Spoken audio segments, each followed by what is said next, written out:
Welcome back. Now, after closer inspection over the commercial break, we have confirmed this is, in fact, Mike's jacket. And this is, in fact, Vassie's jacket, yes. Exactly. So that's all settled. We're okay. Yeah, we're friends even, again. Yes. We're friends again, but we're not here to talk about who stole whose jacket, because it was me. We're here to talk about the Walleye. Yes, of course. Sunday afternoon, the Walleye, they continued their preseason and their three-game Telco Cup series against the Hearst Lumberjacks. The Fish, they won Friday's opener, but dropped Game 2 Saturday night. So they were looking to finish the weekend with a victory in Sunday's rubber match. Here's Joe Sadowski with the highlights.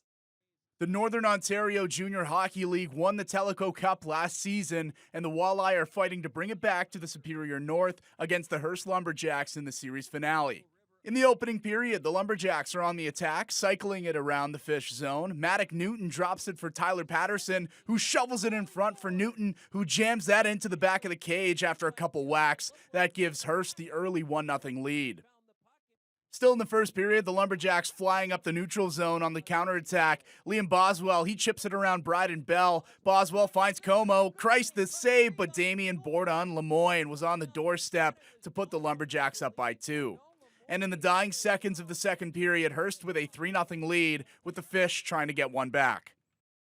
30 seconds to go in the period. Swooping in front, Doucette, they score!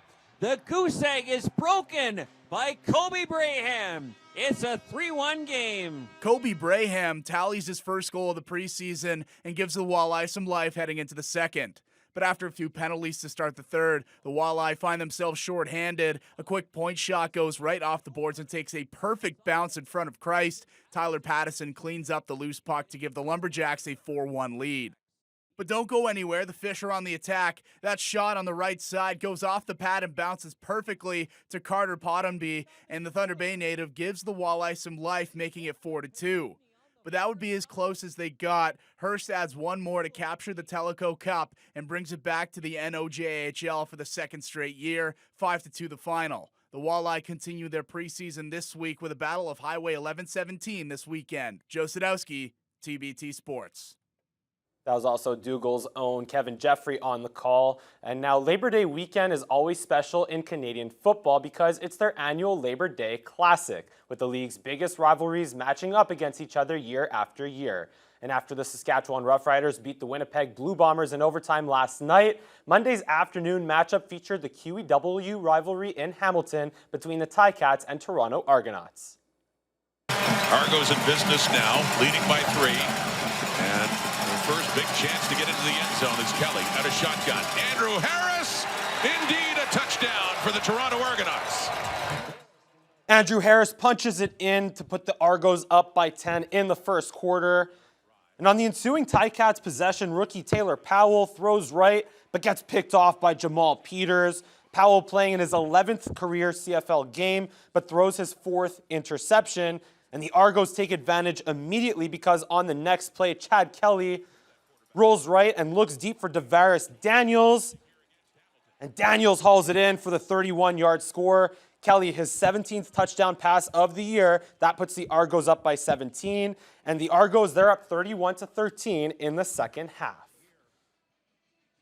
The CFL's Labor Day Classic wraps up with this evening with the Battle of Alberta between the Elks and Stampeders in Calgary. Kickoff is at 7 Eastern.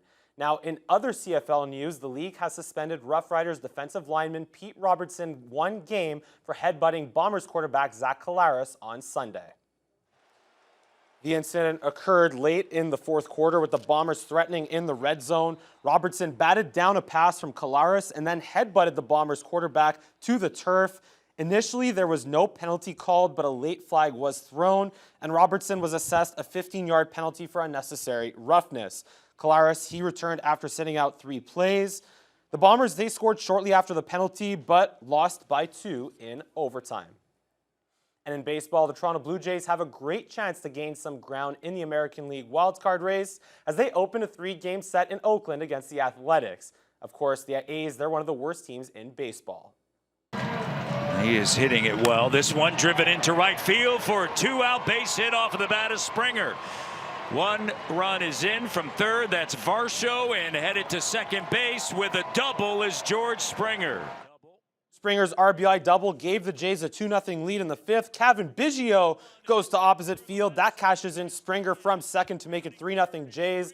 And now in typical Jays fashion, the Jays have blown that 3-0 lead. They're tied at 3, about to start the ninth. And in tennis, round of 16 action continued at the U.S. Open, where men's top seed Carlos Alcaraz was in action Monday afternoon against Matteo Arnaldi.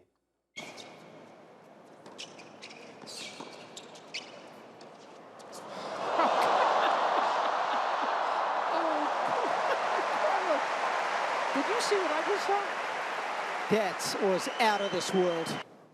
Alcaraz took the first set 6-3. Second set, Alcaraz up 2-0. And Alcaraz again with a perfectly placed slice. He would go on to take the second set also by a score of 6-3. Third set, Arnaldi actually up now 2-1. But Alcaraz, watch this again with the soft underhand, flipping it high up in the air. Arnaldi gets to it, but Alcaraz is going to finish the point on the one-handed slam. Alcaraz looking to defend his title at last year's U.S. Open. He advances to the quarterfinals with a 6-3, 6-3, 6-4 victory.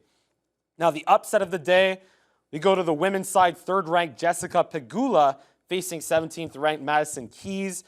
First set, Keys ahead, Pegula with the well-placed backhand, but Keys gets to it, and she finishes the two-handed forehand slam as Keys takes the first set 6-1. Pegula, she won the Canadian Open a month ago, of course, and now in the second set, Keys leading 4-3. Pegula with another quick backhand, but Keys once again with the powerful forehand. She works her way to match point. Pegula serving, but Keys with match point is going to break Pegula. And Keys, she's going to advance to the quarterfinal at the U.S. Open for the first time in her career as she wins in straight sets 6-1, 6-3.